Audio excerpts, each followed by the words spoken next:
ప్రభువులో నేను ఇలా ఉండాలి అని తీర్మానించుకున్నాను. కానీ కొన్ని దినాల మట్టుకు అలా ఉండగలుగుతున్నాను. ఆ తర్వాత యథావిధిగానే పాత స్వభావాలు, పాత జీవితం యథావిధిగానే నార్మల్ అయిపోతుంది. ఈ బాధ నాలో ఎక్కువైపోతుంది. ప్రార్థించాలని ఆశ చాలా ఉంది, కానీ ప్రార్థించలేకపోతున్నా.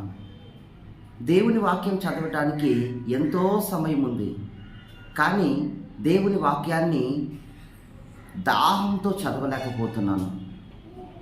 దేవుని సన్నిధిలో ఉండి పరిచర్య చేయాలనే మనసు ఎంతో ప్రేరణ, కానీ కనీసం కొంతసేపైనా దేవుని సన్నిధిలో నిలిచి ఉండలేకపోతున్నాను. అనేకులు అనేక రకంగా బాధపడుతూ ఉన్నారు. ఈరోజు దేవుని బిడ్డ, ఆరంభకాలంలో నువ్వు ఏ విధంగా దేవునితో తీర్మానించుకున్నావో, ఆరంభకాలంలో అందరూ మోకరించి ప్రార్థించండి చాలు అనంటే, లేదు లేదు నిలబడి ప్రార్థన చేస్తానంటావు.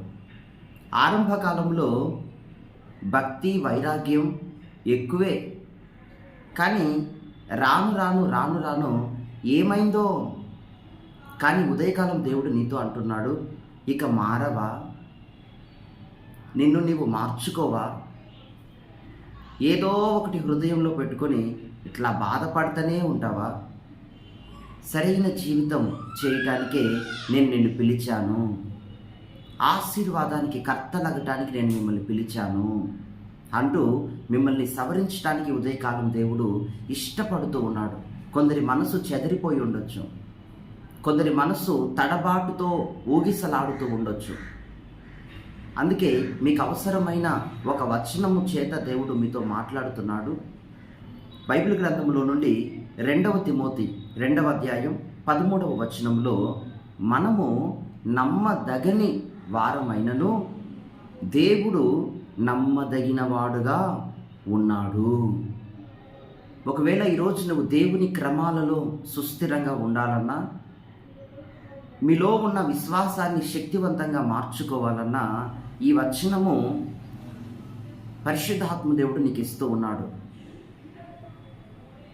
ఇందులో రాయబడిన మాట, మనము నమ్మదగని వారం. ఆరంభకాలంలో ఎంతో వైరాగ్యం, రాను రాను రాను రాను రాను రాను భక్తి తెలిసి కొలది స్లో అయిపోతారు కొందరు. మరికొందరు నిర్లక్ష్యపు ధోరణులకు వెళ్తున్నారు. మరికొందరు దేవుని ప్రేమకే దూరస్తులుగా ఉండిపోతున్నారు.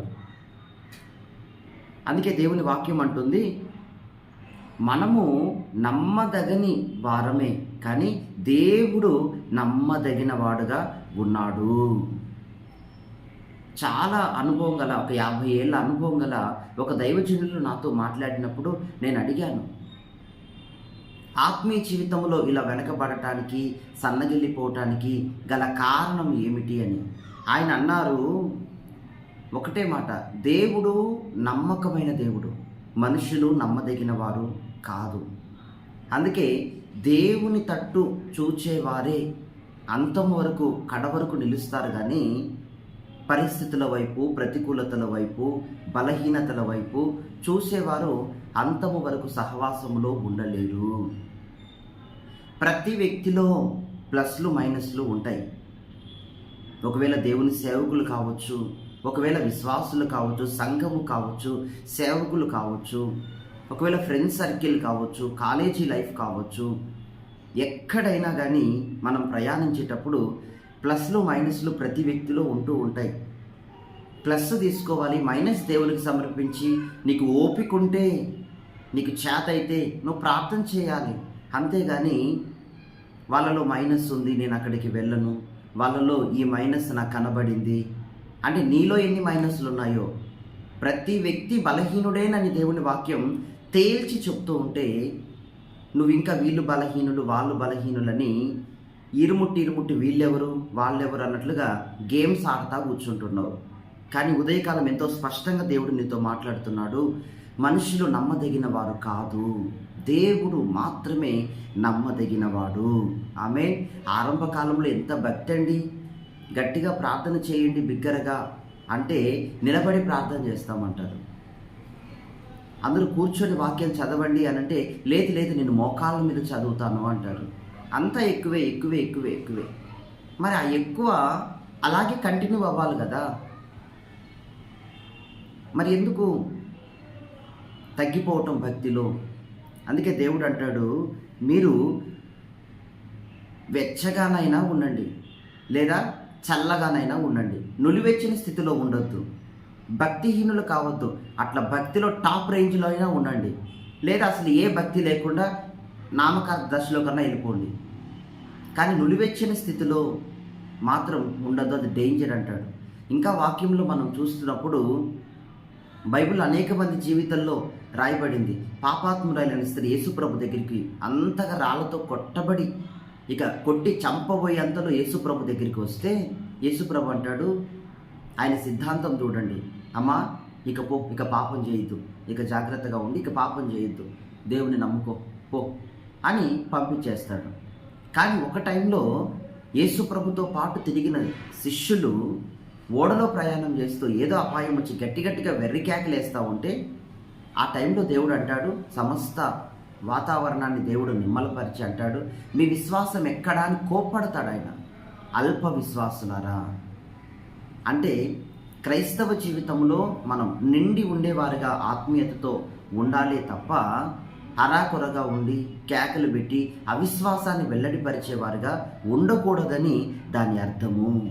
ఆమేన్. అందుకే ఈరోజు దేవుడు అంటున్నాడు, నేను నిన్ను పిలిచాను, నేను నిన్ను ఏర్పరుచుకున్నాను, నేను నీకు ప్రవచనం ఇచ్చాను, నీ నోట ప్రవచన భాగాలను ఉంచింది నేను, నిన్ను కళ్ళ రూపంలో దర్శిస్తున్నది నేను, నిన్ను నడిపిస్తున్నది, పోషిస్తున్నది, కాపాడుతున్నది నేను. కనుక నువ్వు నా తట్టు మరలి చూసినప్పుడు ఈ లోకంలో మనం ప్రార్థన చేస్తాం, ప్రభా నా చెయ్యి పట్టుకొని నడిపించండి. అది కాదు అసలైన ప్రార్థన చేయాల్సింది. దేవుని చేతుల్ని మనం పట్టుకోవాలా. మనకు అవసరత ఎక్కువ దేవునితో. దేవుడు మనల్ని ఎప్పుడు పట్టుకొనే ఉంటాడు, అది వేరే విషయం. కానీ మనం ఆయన చెయ్యి పట్టుకొని ప్రార్థించేవారుగా, మనం ఆయన చెయ్యి పట్టుకొని భవిష్యత్తు కొరకు ప్రార్థించాలా. ఎందుకంటే ప్రభువా ఈ చేతులైతే ఆఖరి వరకు నడిపిస్తాయి, ఈ చేతులైతే నిత్య రాజ్యంలోకి తీసుకెళ్తాయి, ఈ చేతులతో నడిపించు. అన్ని చేతులు వదిలేస్తాయండి, అన్ని చేతులు కూడా వేలెత్తి బెదిరిస్తాయి. కానీ నీ చెయ్యి ఆయన గుప్పిలి విప్పగా తృప్తి పొందుతారట. ఆకాశ పక్షులను పోషించే దేవుడట, సర్వమానవాల్ని సకల జీవులను పోషించే చెయ్యి అట అది. నువ్వు నేను ఎక్కువ, దేవునికి ఎంతో ఎక్కువ, ఎంతో పోషిస్తాడు ఆయన. అందుకే ఆ చేతిని పట్టుకోవాలా. మన ఆర్థిక నిధులను నింపగల ఆయన చేతిని పట్టుకొని ఏడ్చి మనం ప్రార్థన చేస్తే అప్పుడు అన్నిటిలో క్రమంగా సమంగా సమపాళ్ళుగా స్థిరంగా మండే అగ్నిగా జ్వాలగా దేవుడు మనలను మార్చుకోబోతూ ఉన్నాడు. ఆమేన్. దేవుని చెయ్యి పట్టుకొని ప్రార్థించండి. మనం అనుకుంటాం, నేను అట్లా ఉండాలా, నేను ఇట్లా ఉండాలని. దేవుని బిడ్డ, మనం అనుకుంటే ఏది జరగదు. ఒకవేళ జరిగినా మనం అనుకున్నట్లుగా వెళ్ళినా అక్కడ మన ప్రాణాలు పోతాయి, కాపుదలు ఉండదు. అందుకే దేవుని వేలు, దేవుని కృప వలన అంతా మనకు జయకరముగా మార్చబడుతుంది. దేవుని కృప కలిగి, దేవుని యందు భయభక్తులు కలిగి ముందుకు వెళ్ళటం ఎంతో మంచిది. ఆరంభ కాలంలో ఎంత భక్తో, ఇప్పుడు ఆరంభ కాలంలో ఉన్న భక్తిని, ఆరంభ కాలంలో ఉన్న ప్రార్థనా జీవితాన్ని, అందుకే ప్రకటన గ్రంథంలో దేవుని వాక్యం అంటుంది, మీరు మొదటి ప్రేమతో ఉండండి, ఆ మొదటి ప్రేమలోకి వెళ్ళటానికి ప్రయాసపడండి. అది దేవుడు ఆశిస్తున్నాడు. నీ జీవితంలో నువ్వు ఉన్నతంగా ఎగరాలి. ఎప్పుడైతే నాకు ఆ దైవజనుడు ఆ సలహా ఇచ్చాడో, మనుషులందరూ నమ్మదగిన వారు కాదు, దేవుడు మాత్రమే ఎప్పటికీ నమ్మకమైన వాడని సలహా ఇచ్చాడో, అప్పటి నుండి దేవుని బట్టి నడవటం, ఎంతో ఉన్నతంగా ఎగరటం. ఆత్మీయంగా నువ్వు కూడా ఎగరాలి, ఎంతో బలంగా ఉండాలి.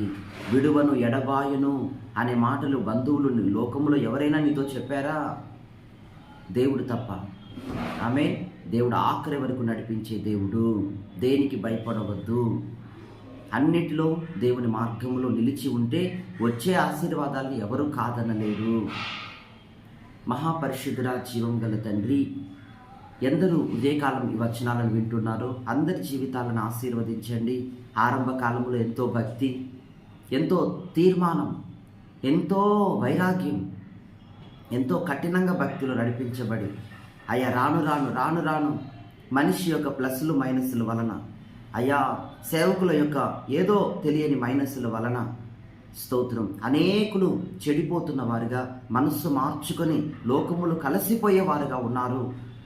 దర్శించు, జ్ఞాపకం చేసుకుని అయ్యా మనుషుల మైనస్ మీరే అన్నారు. అందరూ బలహీనులే అని చెప్పారు కదా స్వామి. అయ్యా ప్రతి మనిషి బలహీనుడే. అందుకే నా ఆత్మ మీకు అవసరమని మీ పరిశుద్ధాత్మనే మాకు ఎంతో ఇచ్చారు. స్తోత్రం. ఆ శ్రేష్టమైన భాగాలతో ఒక్కొక్కరితో మాట్లాడండి. కడవరి కాలంలో ఎవరు మీ చిత్తంలో నుండి, మీ చేతుల్లో నుండి జారిపోకూడదు. అయ్యా మీరు మా చేతులు పట్టుకునే కంటే కూడా మేము మీ చేతులు పట్టుకొని ప్రతి దినము ఏడ్చి ఏడ్చి మీ వాగ్దానాలు చెప్పి చెప్పి విశ్వాసముతో ప్రార్థన చేసుకోవడానికి మొదట అందరికీ కృప దయచేయండి. ఆ తర్వాత మీ ఆశీర్వాదాలన్నిటితో నడిపించగల నమ్మకమైన దేవుడవు స్వామి. ప్రతి వారి స్థితిని మార్చే దేవుడవు, ఉన్నతంగా ఎగిరేటట్లు ఆత్మీయంగా ఆశీర్వదించే దేవుడవు.